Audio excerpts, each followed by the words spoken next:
Hola, buen día a todos. En el video pasado vimos la ley de Faraday, que básicamente nos explica cómo un campo magnético variable en el tiempo que atraviesa una superficie me va a producir un campo eléctrico mediante la trayectoria cerrada que bordea dicha superficie. Ok, bueno, campo magnético produce un campo eléctrico. Ahora la pregunta es, ¿puede un campo magnético, un campo eléctrico, producirme un campo magnético? Bueno, lo que vamos a ver es lo que enlaza, lo que conjunta los campos eléctricos y magnéticos para ya formarme lo que es un campo electromagnético. Ya a partir de ahorita vamos a verlo como campos electromagnéticos. Vamos a ver que uno está ligado forzosamente al otro, uno forma al otro. Campo magnético forma un campo eléctrico forma un campo magnético, siempre y cuando estén variando en el tiempo. Bueno, y el concepto que nos ayudó a dar entendimiento a esto es el de corriente de desplazamiento, que vamos a ver ahorita. Bien, todo empieza con la ley de Ampère. La ley de Ampère que nos dice que cualquier corriente eléctrica produce un campo magnético circulante. Es decir, como ya hemos explicado, si yo tengo una corriente alrededor, tengo una trayectoria cerrada, la corriente que atraviese la superficie que bordea esa trayectoria cerrada, pues en esa trayectoria voy a tener un campo magnético. Tengo dada por la ley de Ampère. Bueno, Maxwell y sus contemporáneos se dieron cuenta que la ley de Ampère, como fue originalmente concebida, aplicaba solamente a corrientes en estado estacionario. Maxwell vio la necesidad de escribir la ley de Ampère con una fuente adicional para campos magnéticos. Es decir, esta ley solamente se cumplía en lo que en teoría de circuitos conocemos como estado estacionario, no así en estados transitorios, que es el momento en el cual el campo está variando con respecto al tiempo. Bueno, vamos a ver. Esta fuente adicional que Maxwell introdujo se llamaría flujo eléctrico variable. Los libros de texto dan una de las tres aproximaciones para demostrar la necesidad del término de flujo eléctrico variable en la ley de Ampère. Pueden encontrar en los libros de texto cualquiera de estas tres formas para explicar la necesidad de ese término adicional en la ley de Ampère. 1. La conservación de la carga. 2. La relatividad espacial. O 3. La inconsistencia de la ley de Ampère cuando es aplicada a un capacitor. La que vamos a explicar aquí, porque domino más, es la de la inconsistencia de la ley de Ampère cuando es aplicada a un capacitor, para que nos va a llevar al término de densidad, de flujo eléctrico variable. Bueno, el problema del capacitor. La circulación magnética a lo largo de cualquier trayectoria depende de la corriente eléctrica que atraviesa la superficie bordeada por esa trayectoria. Bueno, la única manera de estar seguro de que la corriente va a través de la superficie es imaginando una membrana bordeada por la trayectoria. La corriente entonces deberá atravesar la membrana independientemente de la forma que ésta tenga. Entonces, miren, tengo la corriente, tengo una trayectoria cerrada. Esa trayectoria cerrada bordea a una superficie. La corriente debe de atravesar esa superficie en algún punto. Ahora bien, esta superficie no está limitada a que sea plana. Puedo cambiarle su forma, como de esta manera, una forma de cúpula. Y aún así, al cambiarle la forma, sin importar la forma que ésta tenga, la superficie, esta va a ser atravesada por la corriente en algún punto. No importa si tenga una forma como esta o como esta, en algún punto la corriente va a atravesar dicha superficie. Ok, para mantener constancia en la ley de Ampère. Sin embargo, lo anterior ya no es cierto si se analiza la corriente encerrada en un capacitor. Se obtendrán diferentes respuestas para la corriente encerrada si se escoge una membrana plana o una superficie en forma de cúpula. Es decir, miren, regresando a estas, sin importar qué forma tuviera esta, para las mismas condiciones, sin importar qué forma tuviera la superficie, siempre iba a tener la corriente atravesándola. Sin embargo, en el capacitor, cuando analizo esto en un capacitor, no es así. Miren, Bueno, aquí se me olvidó, disculpen, poner la fuente de alimentación. Aquí tenemos más y aquí tenemos menos. Bueno, aquí tenemos menos y aquí tenemos más. Bueno. Entonces, miren, cuando yo tengo un capacitor y lo corriente en una fuente de alimentación, cierro el circuito, va a haber un momento en que la corriente empieza a circular hacia acá y empieza a cargar poco a poco al capacitor. Ya cuando llega el capacitor a su punto de carga máxima, al estado estacionario, entonces pues ya deja de fluir corriente. Pero en ese momento, antes de llegar al estado estacionario, que es el estado transitorio, entonces, si yo tengo mi trayectoria cerrada que está bordeando a una superficie y esta la coloco aquí, esta superficie es plana, pues aquí si hay atravesando una corriente. Incluso si hago la superficie que atraviese, por ejemplo, más una cúpula, pero que llegue hasta acá, pues aquí también tendría una corriente que está atravesando esta superficie. Sin embargo, si ya la cúpula tiene esta forma y se encuentra entre la región, entre las placas, pues aquí ya no tengo ninguna corriente. Ya no hay ningún portador de carga atravesando dicha superficie. Aquí sí tengo los portadores de carga, que son una corriente, que están moviendo y atravesando la superficie, pero aquí ya no hay ningún portador de carga. Sin embargo, aquí sí tendría corriente, aquí tengo corriente, pero aquí no hay ninguna corriente. ¿Qué es lo que pasa? Vamos ahorita a ver. Aunque la corriente I penetra la membrana plana mientras el capacitor se carga, ninguna corriente penetra la superficie en forma de cúpula en esta situación. Bueno, de la ley de Faraday se sabe que cuando el flujo magnético varía, crea una circulación eléctrica, es decir, un campo eléctrico circulante. Pero he aquí la gran pregunta, la gran interrogante, la gran cuestión, lo que unió al electromagnetismo y el magnetismo para formar campo electromagnético. ¿Puede entonces ahora la variación de flujo eléctrico crear una circulación magnética? Bueno, cuando la corriente fluye a un capacitor, la carga sobre la superficie de las placas aumenta, lo que crea un campo eléctrico creciente entre las placas. Es decir, tengo el capacitor. Como ya vimos en el capacitor, las cargas están sobre la superficie, realmente, repito, no están dentro del conductor.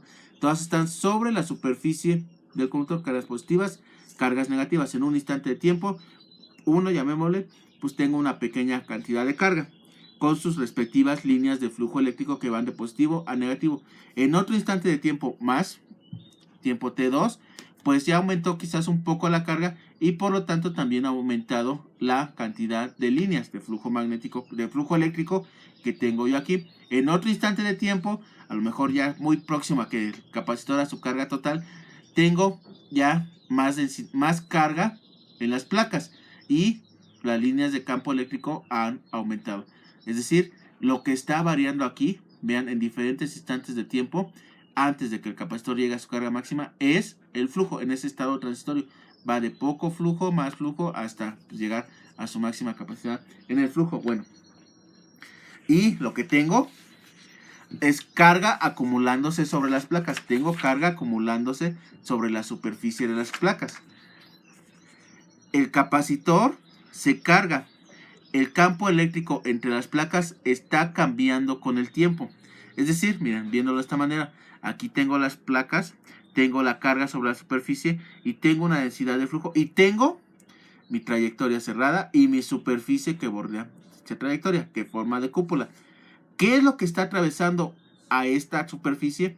Obviamente no son portadores de carga, portadores de carga libre es lo que me produce la corriente eléctrica. Aquí sí tendría portadores de carga, aquí tengo portadores de carga, pero aquí en esta región no tengo portadores de carga. ¿Qué es lo que tengo? Es un flujo eléctrico, lo que está atravesando dicha superficie. Y ese flujo eléctrico está variando con respecto al tiempo. El flujo eléctrico a través de la membrana se puede deducir por medio de la ley de Gauss. Podemos incluso cerrar, crear una superficie cerrada. Entonces el flujo eléctrico a partir de la ley de Gauss sabemos que es la integral de la superficie de la intensidad de campo eléctrico por el diferencial de área por el que está atravesando dicho campo, que es igual a la carga entre épsilon, general así épsilon. Entonces este épsilon lo pasamos de este lado de la igualdad y nos queda de esta manera, que esto es igual a la carga. Y ya quedamos que la carga es igual al flujo eléctrico cuando nuestra constante de proporcionalidad es igual a 1. Bueno, que es la que hemos estado usando en este curso. El ritmo del cambio de flujo se puede encontrar diferenciando ambos miembros de la ecuación, porque recuerden, ¿qué es lo que está cambiando? Está cambiando la carga con respecto al tiempo. Entre más carga o menos carga, pues me produce que el flujo eléctrico también varíe de esa manera. Entonces, esta variación es la constante, sale de este lado, es permitividad, el cambio del flujo que está atravesando dicha superficie, que es igual a un cambio de la carga en el tiempo, o la derivada del flujo con respecto al tiempo. Vean, el cambio del flujo eléctrico con el tiempo multiplicado por la permitividad tiene unidades de carga dividida por tiempo, es decir, amper. Derivada del flujo con respecto al tiempo es igual a la permitividad por el flujo eléctrico que está atravesando dicha superficie variando con respecto al tiempo, y que esto es igual a la carga derivada de la carga con respecto al tiempo. ¿Qué es esto, compañeros? Es la mera definición de lo que es una corriente, pero en este caso esta corriente que está atravesando esta superficie no es debida a portadores de carga. Este fue el gran descubrimiento crucial de Maxwell, el que enlazó campos eléctricos y magnéticos para darnos la teoría electromagnética. Muchos ya sabían, tenían la intuición de que algo había ahí, pero Maxwell fue el que le dio la matemática precisa para unirlas. Bueno, la manera precisa en cómo un flujo eléctrico variable puede producir un campo magnético como si fuera una especie de corriente. A este término lo llamó corriente de desplazamiento. Las corrientes que hemos visto hasta ahorita se llaman corrientes de conducción debidas a portadores. Esta nueva corriente de desplazamiento no se debe tal cual a los portadores moviéndose, sino más bien a las líneas de campo eléctrico variando con respecto al tiempo. Esta corriente de desplazamiento está definida por corriente de desplazamiento epsilon 0, la derivada con respecto al tiempo de ese flujo. El flujo es la intensidad de campo eléctrico, la integral de la intensidad de campo eléctrico que atraviesa dicha superficie. ¿Okay? Esta es la pequeña gran contribución de Maxwell al electromagnetismo y la que hace que las ecuaciones se llamen ecuaciones de Maxwell. Bueno, la circulación magnética a lo largo de una trayectoria cerrada viene dada no solo por la corriente eléctrica a través de la superficie bordeada por dicha trayectoria, sino también por el ritmo del cambio de flujo eléctrico a través de dicha superficie. Es decir, ahora, a partir de ahora, la ley de Ampère ya tiene este nuevo término. Antes decíamos que la corriente era producida por un campo magnético alrededor del filamento. Teníamos la corriente. Ahora le hemos agregado este nuevo término, donde este flujo magnético, este flujo eléctrico, perdón, no es magnético, este flujo eléctrico es igual a la integral de trayectoria cerrada del campo eléctrico por el producto punto del diferencial de área. O podemos verla así, de esta manera. En términos de la intensidad de campo eléctrico, esta es la corriente de la intensidad de campo magnético. Esta es la ecuación de Ampère-Maxwell. Hasta aquí quedaba ecuación de Ampère. Hasta acá ya es la ecuación de Ampère-Maxwell. En términos de la densidad de flujo magnético, es decir, de B en lugar de H, pues la ecuación me queda de esta manera y ya involucra en esta expresión μ. Bueno, si aplicamos el teorema de Stokes a las últimas expresiones, tenemos que el rotacional de la intensidad de campo magnético es igual a la densidad de corriente más la permitividad por la derivada del campo eléctrico con respecto al tiempo. O en términos de la densidad del flujo, el rotacional de la densidad del flujo magnético es igual a μ. Bueno, aquí le puse muy cero, pero en general es μ por la intensidad la densidad de corriente más la permitividad por la densidad de flujo, la derivada, de la intensidad de campo eléctrico entre el tiempo, donde JD, este término lo vamos a llamar JD, densidad de corriente de desplazamiento, es epsilon, derivada del campo eléctrico con respecto al tiempo, y si sabemos que la densidad de flujo eléctrico es igual a la permitida por el campo eléctrico, entonces la densidad de corriente de desplazamiento es la derivada de la densidad del flujo eléctrico con respecto al tiempo. Bueno, así hemos llegado ya, un largo camino quizás, a tener el conjunto completo de las ecuaciones de Maxwell en todas sus formas tanto integrales como puntuales. Ya para campos variables en el tiempo ya están completas las ecuaciones de Maxwell. La ley de Gauss para campos eléctricos, que nos dice, recuerden, que el flujo eléctrico que atraviesa una superficie cerrada es igual a la carga encerrada en esa. Bueno, viéndolo de esta manera, la carga en la densidad de carga volumétrica sobre el volumen. Okay. En forma integral, en forma diferencial, la divergencia de la densidad de flujo eléctrico, en un punto es igual a la densidad de carga volumétrica en ese punto. La ley de Gauss, la densidad de flujo magnético atravesando una superficie cerrada es igual a 0. La divergencia del flujo magnético es igual a 0. Un flujo eléctrico variable a través de una superficie induce una fuerza electromotriz en cualquier trayectoria límite, y un campo magnético variable induce una circulación de campo eléctrico. O un campo eléctrico circulante es producido por un campo magnético variable en el tiempo. Una corriente eléctrica o flujo eléctrico variable a través de una superficie produce un campo magnético circulante alrededor de cualquier trayectoria que limite esa superficie. O, bueno, en su forma puntual, un campo eléctrico circulante es producido por una densidad de corriente o la derivada de un campo eléctrico con respecto al tiempo. Ya tenemos todas nuestras ecuaciones de Maxwell. Hemos llegado a un punto crucial del curso. Bueno, ahora bien, relación entre la densidad de corriente de conducción y la densidad de corriente de desplazamiento. Si el campo eléctrico varía sinusoidalmente, como todos los campos que vamos a ver como ingenieros en comunicaciones y electrónica, todos nuestros campos varían de manera sinusoidal con el tiempo. O sea, pues todos van a ser así los que utilicemos para comunicaciones y electrónica. Es decir, el campo eléctrico tiene esta forma. Epsilon es 0, o sea, su amplitud, seno omega t. Entonces, las densidades de corriente de conducción JC y de desplazamiento JD son JC. Recuerden, la densidad de corriente de conducción es igual a la conductividad por el campo eléctrico. Entonces es sigma, epsilon 0, seno, omega t. Recuerden que el campo eléctrico lo definimos de esta manera. Y la densidad de corriente de desplazamiento pues es la derivada, bueno, epsilon por la derivada del campo eléctrico con respecto al tiempo, y es epsilon omega es 0 coseno de omega t. La relación de la magnitud de la densidad de corriente de conducción a la densidad de corriente de desplazamiento JD viene de esta manera. Simplemente me da sigma entre omega d.